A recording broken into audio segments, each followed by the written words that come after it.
Mga boss, may panibago tayong i-upgrade na speaker. Ito may dinala ang ating customer na dalawang speaker, pero sira po itong frame ng isa. Kaya ang gusto po niyang gawin dito ay pagsamahin po itong dalawang magnet. So gawin itong, gagawin na lang ito na isang speaker.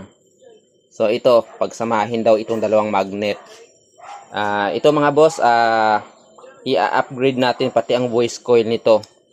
So pag napagdugtong na po natin itong dalawang magnet ay syempre po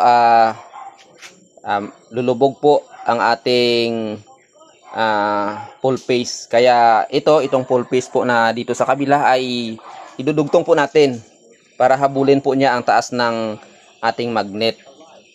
So abangan mga boss kung paano natin ito gagawin. At saka mag-upgrade din po tayo sa kanyang voice coil.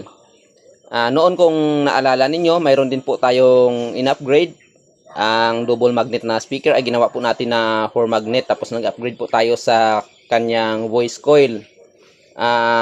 Yun po na ginawa natin mga boss ay naging matagumpay po yun. Kasi po ang speaker po na yun, ginamit po yun sa isang competition ng mga sound sa tricycle. So nagkaroon po yun ng award. So ito po yung speaker.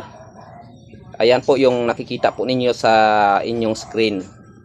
So yan po ang speaker na in-upgrade natin noon. So naging maganda po ang performance niyan. Na mas lalo po siyang lumakas.